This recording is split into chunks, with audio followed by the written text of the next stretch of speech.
Hi, welcome to the Mommy Manual, the podcast designed to help you navigate motherhood because no manual's ever been written. I'm Jenna, I'm a mom, and I'm also your host.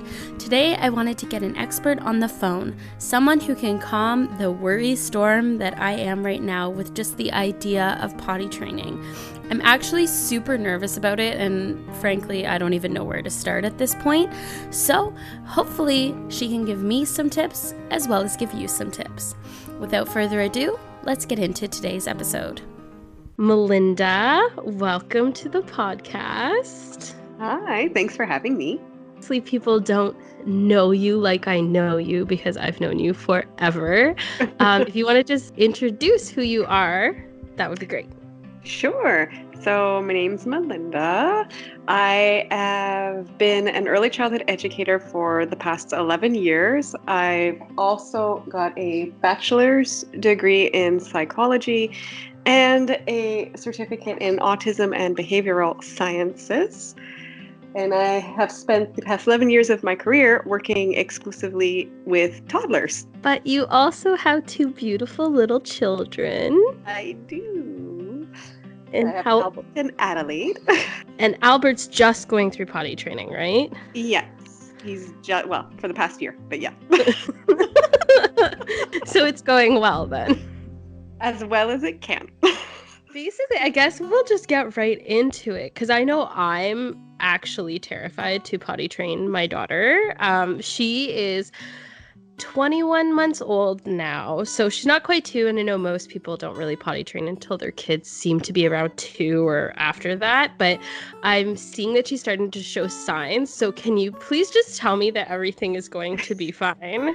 Everything will be fine. I can guarantee it. The worst that can happen is there's going to be pee or poop somewhere. There's nothing to worry about when it comes to potty training. But when we talk about readiness, there's different forms of readiness. So we have physical, emotional, and social signs of readiness. So these things can be kind of overlapping and confusing. And some kids will show some signs and some won't show any at all. So the easiest ones to kind of tell are physical signs.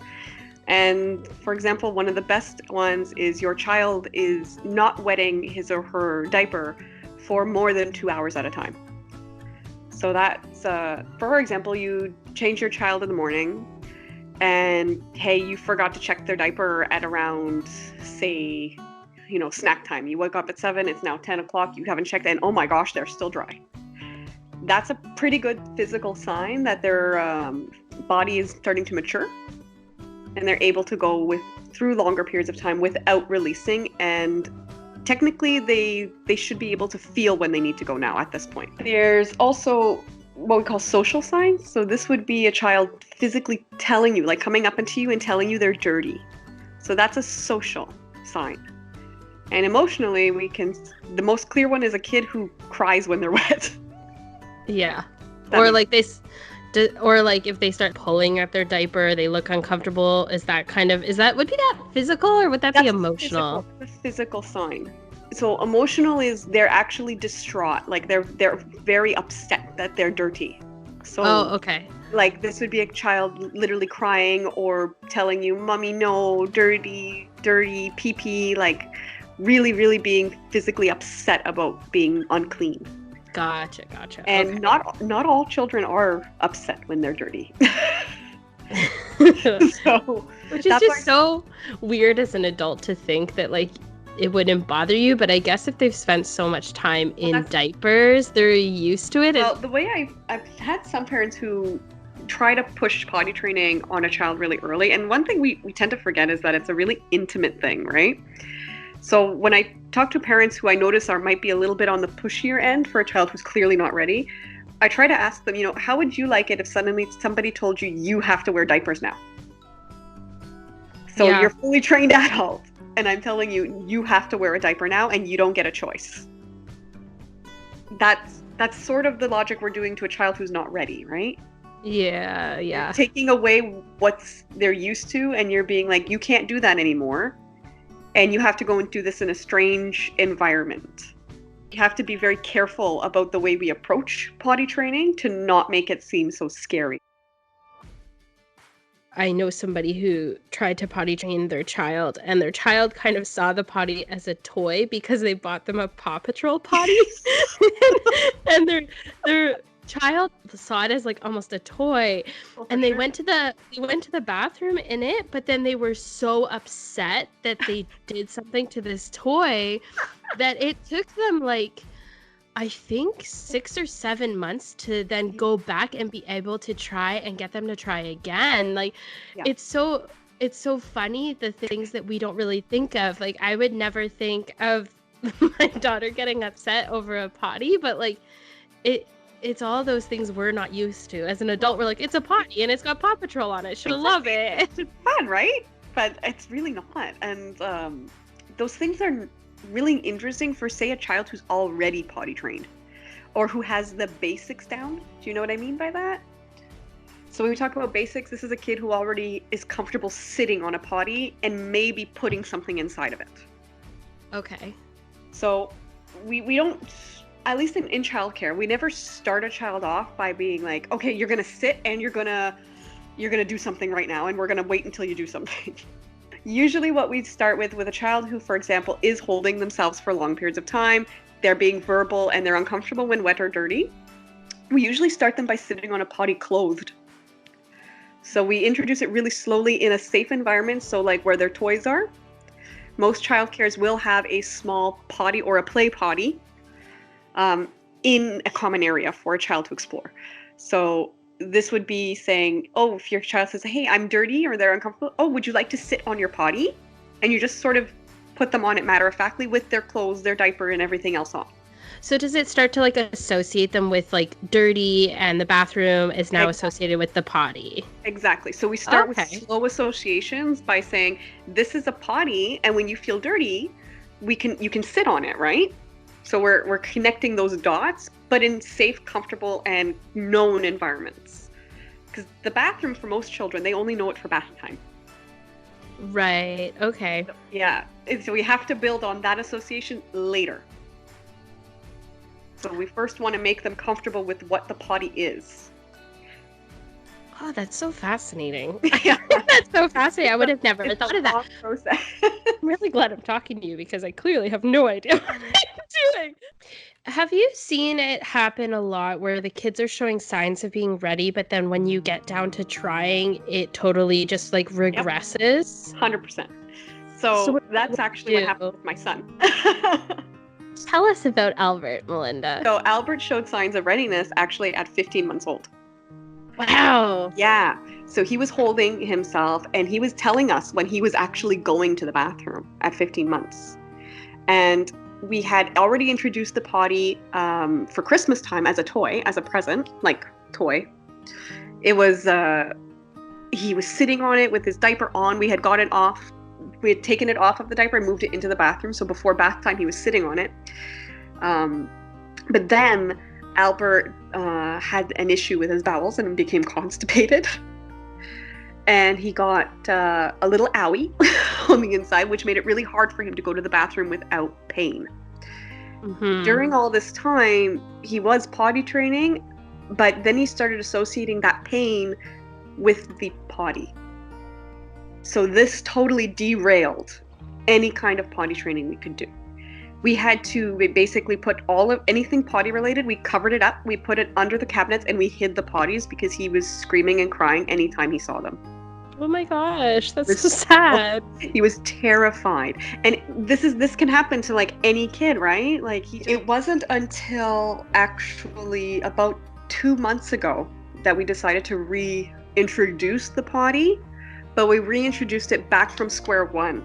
Like we didn't go right into the bathroom and sitting him on the potty before bath time. We went right back to putting it in the playroom and making sure he was comfortable first. And how long was that? How much time between when you first tried to when you tried again? Like almost a year. Almost a year. Wow. Okay. A year now. So this is long. We wanted to make sure we had enough time in between that he was going to forget. And we needed to make sure that he was healthy too, right? We didn't put him in a situation because Albert has a lot of intestinal issues. That's just his life. So now we've gone, he actually, I would say he's completely clean now to date. And it's only taken 1 week. Because, Wow. yeah, because this is the thing. He was now emotionally ready. He became afraid. So this is why we need to pay attention to those emotional signs, right? So it's not just for when your child is ready and telling you they're uncomfortable when they're clean, but are they emotionally ready to handle the change of moving to the potty? Okay, so I need to know, what are the different strategies that you've seen that work when it comes to, like, is it the rewards? Do those work? When do you stop that? Because for me, I'm like, I think I would do the M&Ms or something, but then my daughter would just be like, no, mom, I want M&Ms forever. So I just don't understand, or the stickers. I just need to understand how that works. In general, in daycare, stickers work. We use stickers or those little, the washable tattoos. Oh, yeah. For some kids, they love those like press-on tattoos. Okay. And that's like the best thing in the world for them. If they put like a pee or a poop in the potty and they get a tattoo, because they can look at it for like weeks. Right. So they are super proud of those tattoos. And have a sleeve by the time they're done. And so, okay, so stickers work, tattoos work. That sounds so weird to say about children. And chocolate works. Marshmallows. I've even used Cheerios, favorite cereal. Even sometimes, it's not the best thing that we can do for our kids, but if they have a favorite show and maybe they don't watch it a lot, and you like, today we're in the age of today where we're restricting a lot more screen time. Mm-hmm. So that could be a 5-minute reward, right? Okay. If they actually did like a big poop in the potty or something, be like, hey, you can have 1 minute of like a Wiggles song or something. Anything that your child finds tangibly rewarding can be used. And when we talk about fading that out, this is why people like sticker charts, because there's an end to a sticker chart. Right. Sticker charts have a start and then they go all the way down and it ends. So when it ends, you can kind of teach your kid, oh, when it's all done, we're all done with the stickers. Great in theory, not always great in practice, because said child might not be potty trained by the end of the sticker chart. So you might have to buy multiple sticker charts. Okay. Yeah, I guess that's optimistic, but... Exactly. It's optimistic to think that, there's 20 some odd places for a sticker? Oh, after 20 times, my kid's going to go. No. The average habit is formed in 21 days to a month. Oh my gosh. So that seems so long to potty train. I get it. I understand, like, but at the same time, I'm like, oh my gosh, 20 days. But look, and it's not a straight line, right? Like look, we had delays with Albert. We had a medical issue, and if your kid gets a gastro while you're in the midst of potty training, put a flip and pull up on your child. Yeah. Don't do that to them. Or to you, seriously, that's a lot. Yeah. Exactly, because they're sick, and when you're sick, you can't.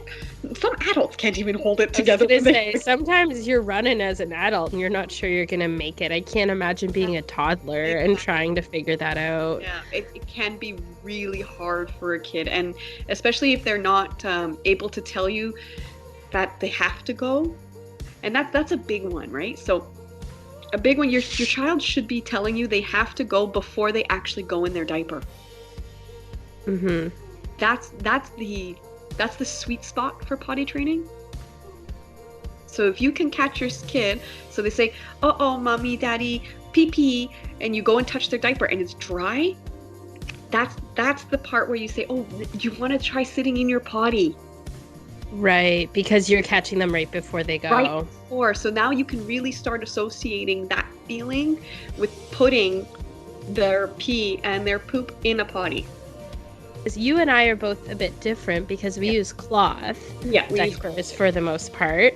Yeah. So I find that my daughter, she's a little bit more conscious of when she's wet, because, more in tune with when she's wet, because disposables nowadays are just like, they're magicians. Yeah, they keep them dry, like super dry. So I feel like it's harder if your child, well, I don't know. This is me just assuming, but I feel like it would be harder if your child's in disposables because they're so used to feeling dry anyways. Exactly. Yeah, you just want to remove diapers entirely. And it's not just about feeling wet. It's so your child makes the connection so they can physically see themselves going pee. Oh, okay. Right? So they might be able to feel it, but they don't really know what's going on down there when they have a diaper on. Right. So when we take off those diapers, I actually bought him boxers one size too big. Because I wanted to make sure that when he peed, it went down his leg. Okay, yeah. Because little boys, sometimes it shoots. Little girls, that's not really a concern. It will go down their legs. Whether they're in little underwears or not, it goes down their legs. Yeah. Little boys, it doesn't. It's not a guarantee. Right. So I bought him boxes one size too big, so it'd be very loose, but it will still keep his pee on him. So he can see and feel what happens when you get dirty. And he did, the first day, he had a really good day. He did 2 full pees in his potty, and then he kind of got overconfident, I want to say. Yeah. And he's like, I'm going to go play upstairs. And no. Yeah, we asked him, Albert, do you need to pee? No, Mommy. Are you lying to me? No. Meanwhile, holding his crotch the whole time. So I'm sitting there like, yeah, okay, you don't need to pee. And he started to come down the stairs and he started yelling, oh no, Mommy, uh-oh. Oh. He was really concerned because he started to pee already. And I was like, are you peeing? And he's like, uh-oh, dirty. And I'm like, yeah, you're peeing. You're peeing in your pants. And I know that sounds really silly and really weird to say to your child. But we're telling him what's happening. No, it makes sense. I mean, at this point, like, I only have one child, and the things that I have said in my household, I'm just like, nothing surprises me anymore. And I'm sure everyone listening is like, yeah, that sounds about right. So just explaining it to them, that's really interesting. And at daycare, when a child has an accident, for example, and I've trained, I don't know how many, God knows how many toddlers, right? Whenever I have a student that has an accident, the first thing I tell them is, I'm like, first, it's okay. Nobody's upset with you. Yeah. And you peed your pants. That's okay. We need to clean it. Or now I'll ask them, do you want to clean? Do you want to help me clean it? Like, so they understand that it's okay. And if they want to clean it, they can. Or if they want their teacher to clean it, I have no problem cleaning them up. Right. Yeah, because I guess it's like that whole thing with you don't want them to get scared. So it's like you don't want them scared of the Paw Patrol potty.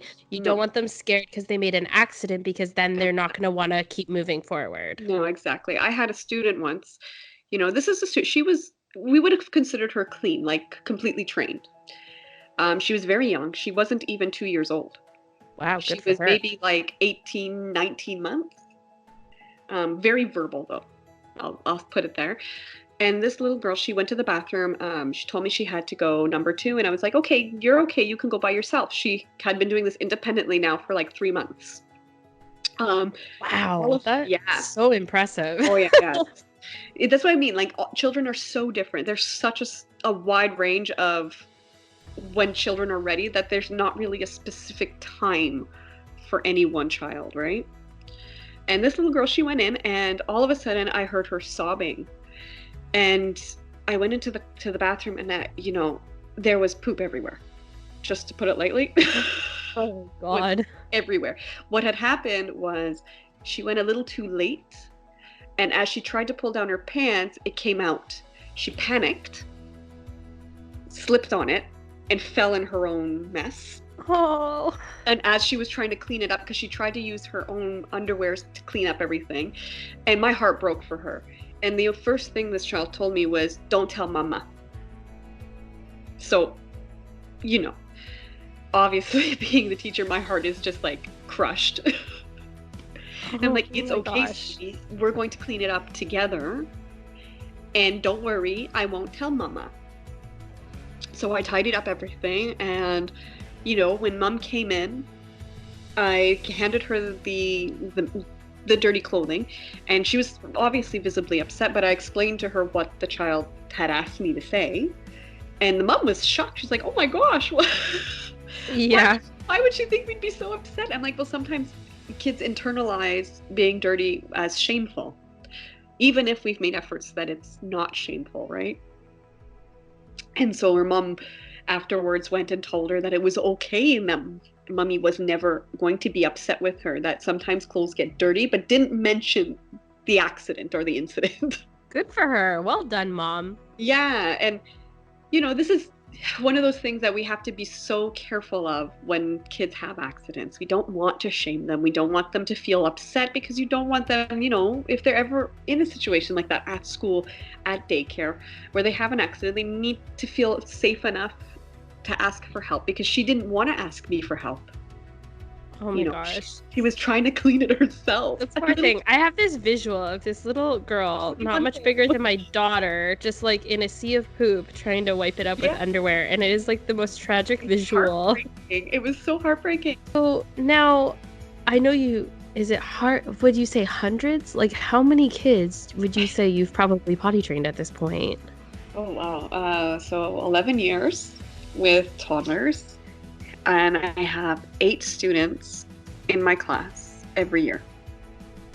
Oh, gosh. That's a lot of kids. Yeah. That's like almost 100 kids. Yeah, it's almost about 100 toddlers. Okay. So I'm usually the teacher that gets the kids that need to be potty trained. Because you're so good.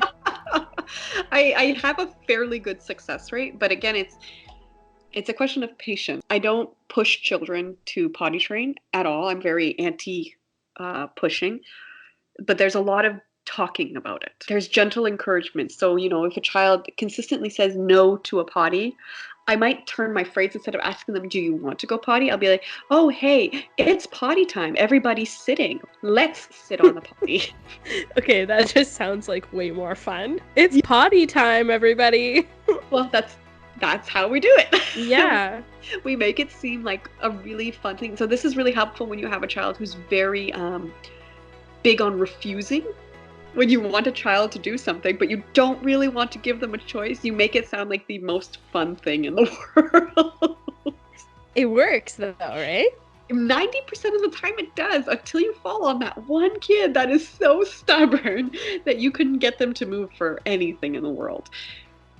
And usually those kids, they figure it out by following. Like following everyone else? Exactly. So this might be the child that needs mommy and daddy to leave the door open when they're going to the bathroom and say, "Oh, hey, look, mommy has to go pee.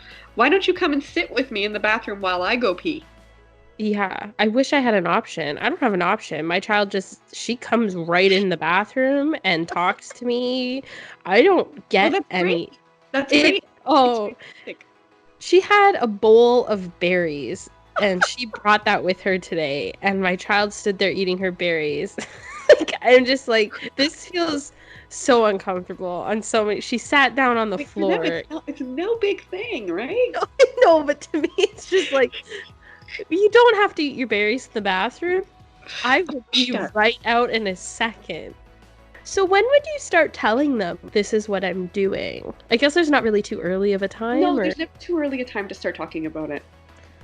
So, for example, whenever your child starts following you into the bathroom when you use the bathroom, go ahead and start talking about it and saying, "Hey, this is my potty. I'm going number 1 or number 2 or whatever words you want to use to describe that." And we always warn parents that there's, your child can be clean for 3-4 months. They will regress.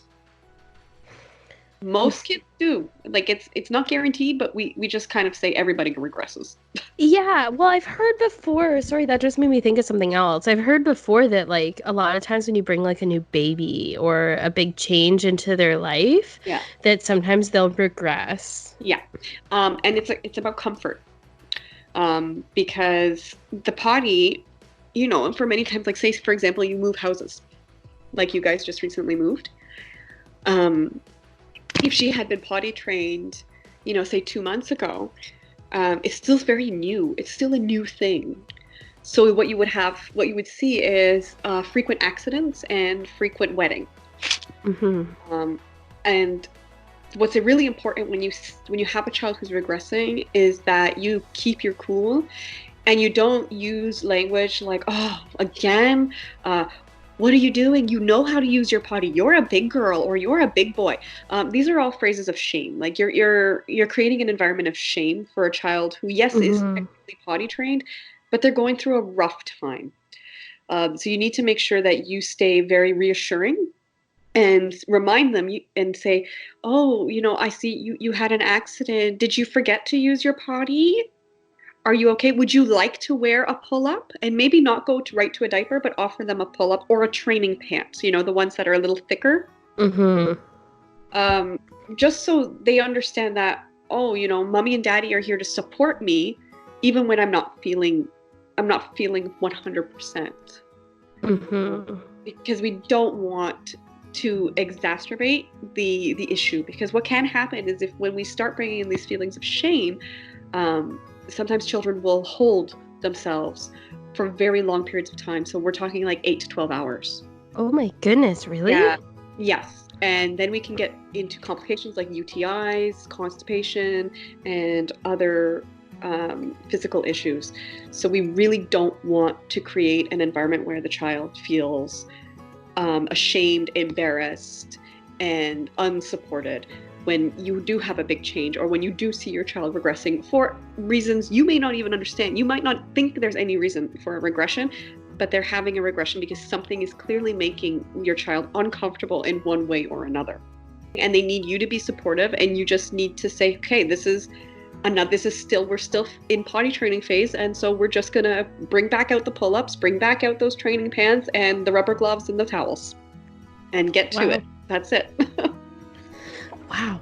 Now, do you find, I know that all kids are different, but is there like a general age where the majority of kids seem to be ready? I know it's like kind of everyone's different, but I'm just wondering. Everybody wants to hear, 2.5. Yeah. That's what everybody wants to hear, right? But, I'll be honest, there's not one real kid I've seen that falls into the same age. Like, from experience, I've had students, like I said, walk into my room at 15 months, and in 1-2 months they're ready and they're clean. And I've had kids that have been with me and they're 3 and they're not even clean until they reach 4 years old, until they get into that preschool room. Wow. Because they weren't there. In daycare, we consider a child potty trained if from the time they get there until nap time, they are using a potty. Okay. So we do not consider naps a time when a child is trained or not. That's not a milestone for daycare. Okay. If we notice, say for example, if every time we put on a pull-up for nap time or whatever diaper the parent has supplied us with, if this child wakes up for 1 month straight with no accidents in that pull-up or diaper, that's when we would come to the parent and be like, have you tried not using a diaper or pull-up at nighttime? And sometimes parents are like, oh yeah, they've never worn one at night. And we're just like, okay, well, that would have been nice to know. Other times parents are shocked and they're like, okay, well, we'll try this, right? So it can sometimes happen randomly for some children that when they are ready to use the toilet, they're trained the whole way through. But for the majority, they're not.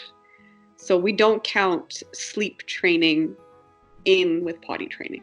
Okay, so like when they're awake, if they're using the potty, then you would consider that clean or potty trained. They're potty trained. And this is like, if you have a child that's been successful, in underwear, not in a pull-up, that's a big thing. So in underwear, not using the potty regularly. After 1 week in daycare, we say, okay, the kid's clean. Wow. Okay. Yeah, because in daycare, it's an unfamiliar place. There's a lot of action. Right. They can get really distracted. There's a lot of action. There's a lot of things going on. There's activities. There's, we're going outside. Being able to give kids the chance to show you that they're independent and that they can make a decision encourages the independence that comes with being potty trained, right? And the freedom of being potty trained. So what do you do? Do you just like... You can't really like say no, you have to go to the washroom, go, or do you just keep asking them You And then you just keep asking them, and then when they have an accident, you remind them, I did ask you. Right. Okay. Yeah. You say, remember when I asked you to go to the bathroom? I feel like it must be so hard for parents. Like, again, I'm not there yet. I'm not at this potty training phase yet, so I don't really fully know. But I feel like that must be where it's frustrating for parents when you're asking and asking and asking because they have to go and they're telling you no, and then they go and you're like, ugh, I just asked you. Like, I can see where that frustration is and how important it is to kind of reel that back. So when we go out in public, I am not for giving Albert a pull-up because I think it's important that he understands that I trust him, and that I believe in him, that, it's okay. I trust that he knows his own body, right? I am well aware that he does not have full control yet. Yeah. But I want him to believe that I believe in him. That's really cute, though. I really like that. So what I do is when we go out places, I pack like 3 pairs of underwear, 3 pairs of pants, and socks, and an extra pair of shoes. But the only way that he's going to learn is if he goes out in public like that. Exactly. And as long as you have the patience to deal with any accidents if they happen. Exactly. Because like Adelaide's a 3-month-old, right? And I bring her with us, and in my diaper bag I have all of Albert's clothes and like 2 diapers for her, plus all the wipes, but it's mostly Albert's things. And it's in the same logic, when he says, "Uh-oh, Mama, pee-pee," I'm like, okay, we're going to find the bathroom. And sometimes he doesn't want to use those toilets because they're big and they're scary. Yeah. And we have the discussion, you have to use this potty or it's going to go in your pants. And we've had it a few times where he's just like, no, and he holds it. Wow. Because that's the other choice, right? Like, if you can decide, well, I can hold it, then go ahead, hold it. But the consequence of not being able to hold it is an accident, but Mommy's ready for it. And I come with, everything ready and packed, and we're set to go. It's no big deal. It's just pee. It's just pee. It's no big deal. It's not a big deal. And I think that's something, as parents, we worry so much about a child peeing or pooping in a store. And it's like, oh my God, what am I going to do? And the answer to that is you're going to clean it up. And at some point, you have to not put your child in a diaper. And if you go into potty training with a very open mind and being of the sound mind and logic that it's not a big deal, and just reminding yourself, you know what, it's not a big deal if they're not potty trained until they're 4. A neurotypical child is not going to be 10 years old in diapers. Yeah.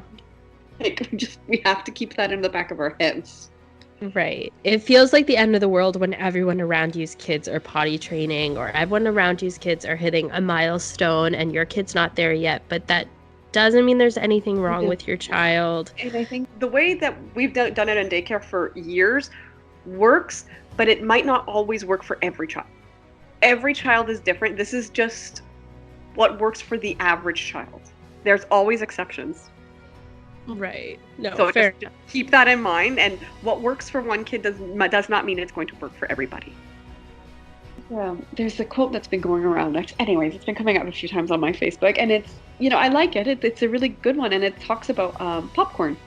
So when you put popcorn, it's in the same amount of oil, all the kernels are together in the same heat over the same temperature, they're all covered, but they don't all pop at the same time. And sometimes when you open that, there's still kernels that are unpopped. I love that. They're all the same conditions, but we expect children all to grow and to pop at the same time, but they're not even under the same conditions. Yeah. So we really can't expect our kids to all have the same milestones at the same time. Anything else you think that's crucial that we haven't really talked about? It's just to be patient. Your neighbor's kid, like I said, might be potty trained in a week, and it might take your kid 2 years to be potty trained. Don't give up. Stay positive. And maybe steal some of your kids' M&Ms while you're giving it to them. Reward yourself for dealing with it. I'm going to give myself a whole sleeve of temporary tattoos. Melinda, thank you so much for coming on the podcast. I'm so glad that you came on here to kind of help, calm my nerves and hopefully calm nerves of other moms and parents out there that are thinking of potty training. Well, I hope I've been helpful. That was today's episode of the Mommy Manual. We hope you found Melinda's tips super helpful, and if you ever have a question or want more support, please check out The Hive. It's our online private Facebook group for moms and parents to chat these milestones and parenting issues and our triumphs. If you know someone currently thinking or looking into potty training that might be getting frustrated, send them this podcast. Perhaps it has a tip that they haven't tried. Thanks so much for checking out this episode. Until next time, you are listening to The Mommy Manual. Bye!